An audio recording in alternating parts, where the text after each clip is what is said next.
Assalamualaikum warahmatullahi wabarakatuh. Saya Muhammad Mufid, NIM E2019-2259. Saya di sini akan menerangkan tentang teori pertumbuhan dan pembangunan ekonomi. Untuk yang pertama yaitu teori ekonomi linier.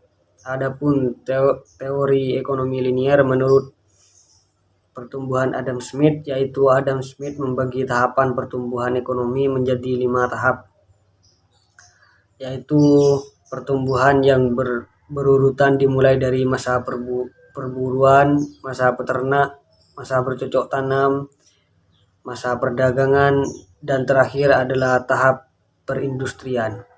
Adam Smith beranggapan bahwa tenaga kerja adalah salah satu unsur yang berperan dalam suatu kegiatan yang menghasilkan barang atau produksi. Pengkhususan tugas yang dilakukan tersebut dapat terlaksana pada fase di mana sistem perekonomian yang dilakukan adalah sistem kapitalis dan modern. Tahap-tahap pembangunan tersebut terjadi dengan asumsi awal bahwa situasi pasar di dalamnya berlangsung persaingan secara alami yang dikenal dengan pasar persaingan sempurna. Untuk yang B yaitu teori pembangunan menurut Karl Marx. Proses pertumbuhan atau perubahan perkembangan masyarakat dikemukakan oleh Karl Marx pada karyanya yaitu Das Kapital. Dalam buku tersebut disebutkan 3 tahap pertumbuhan di dalam masyarakat yang dimulai dengan tahap feodalisme yang masih sangat tradisional, kemudian berubah menjadi kapitalisme, dan pada akhirnya adalah yang dikenal sebagai sosialisme. Pada tahap tradisional, kalangan bangsawan sebagai pemilik tanah rakyat memiliki posisi yang menguntungkan dibandingkan pelaku ekonomi lainnya. Sedangkan tahap kapitalisme, pihak yang memiliki posisi tawar menguntungkan adalah pengusaha, di mana pada tahap ini buruh hanya dimanfaatkan tenaganya dan menjadi korban eksploitasi secara besar-besaran. Terakhir, tahap sosialisme di mana revolusi yang terjadi melahirkan perubahan signifikan pada setiap lini kehidupan masyarakat. Yang paling mendasar adalah mengenai aturan dalam hal kepemilikan sumber daya dan cara-cara yang digunakan dalam produksi itu sendiri. C. Teori tahap-tahap pertumbuhan Rostow.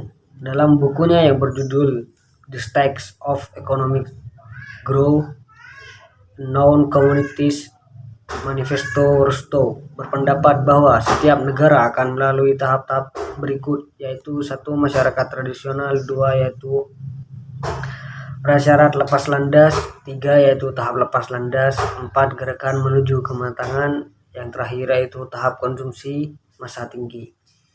Untuk yang pertama, masyarakat tradisional digambarkan Rostow sebagai masyarakat yang masih melakukan produksi dengan cara-cara yang tergolong sangat terbelakang, baik dalam penggunaan alat maupun proses produksi yang dikerjakannya, karena terbatasnya faktor-faktor pendukung produksi seperti pengetahuan yang masih sangat minim dan sikap masyarakat yang masih mempercayai hal-hal mistis.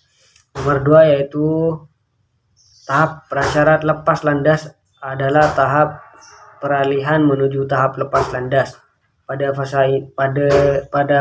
fase ini sangat menentukan perkembangan ekonomi hingga ke fase berikutnya, karena pada fase ini masyarakat harus menyiapkan diri sendiri atau dibantu oleh pihak luar untuk meraih suatu titik yang nantinya akan menjadi penopang untuk bergerak terus secara berkesinambungan.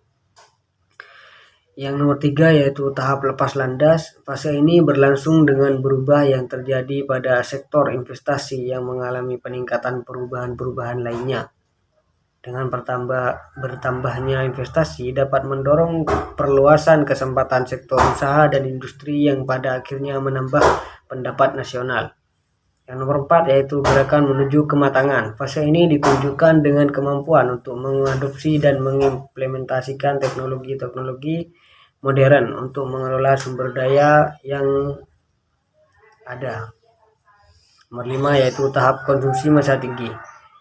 Kehidupan konsumsi masyarakat pada fase ini mengalami perubahan disebabkan naiknya pendapatan per kapita sebagian besar masyarakat, sehingga masyarakat tidak hanya dapat membeli kebutuhan pokok tetapi juga kebutuhan lainnya.